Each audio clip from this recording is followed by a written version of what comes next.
पाकिस्तान के वफाकी दारुल हुकूमत इस्लामाबाद में हिज़्ब इख्तिलाफ की जमात जमीयत उलमाए इस्लाम फ़े की जानिब से धरना दिए हुए तकरीबन 2 हफ़्ते होने को हैं। इस धरने के बायस जहाँ पर इस्लामाबाद की मुख्तलिफ़ शाहराहों पर कंटेनर्स लगाकर जुज़वी तौर पर बंद किया हुआ है, इसके साथ साथ इस्लामाबाद और रावलपिंडी के दरमियान चलने वाली मेट्रो बस सर्विस भी तातल का शिकार है। मेट्रो सर्विस बंद होने से मुश्किलात हैं, इसमें आसानियाँ तो नहीं है। बेइंतहा अब मेरी एज देखें आप, उसके बावजूद मैं वहाँ से आ रहा हूँ पीछे से 2 किलोमीटर से, फिर आगे 2 किलोमीटर जाना, फिर वहाँ से मुझे वो मिलेगी वैगन, तो फिर मैं जाऊँगा। तो अभी तो खैर छुट्टी का टाइम नहीं है, जब छुट्टी हो जाती है तो बड़ी बड़ी लाइनें लग जाती हैं।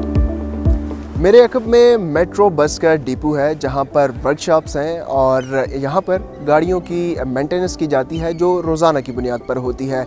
इसके बिल्कुल ही सामने अब वो जगह है जो कि इस्लामाबाद इंतज़ामिया ने जमीयत उलमाए इस्लाम को जलसे के लिए इजाज़त दी थी और यहाँ पर धरना दिया हुआ है। ये H9 का ग्राउंड है। इस्लामाबाद इंतज़ामिया का ये मौक़िफ़ है कि सिक्योरिटी की वजूहात पर हमने ये डिपो बंद कर रखा है, चूँकि इस्लामाबाद की जो मेट्रो बस सर्विस है उसकी जो मेंटेनेंस है वो रोज़ाना की बुनियाद पर होती है, इसलिए सिक्योरिटी की वजूहात पर अब ये मेंटेनेंस नहीं हो सकती।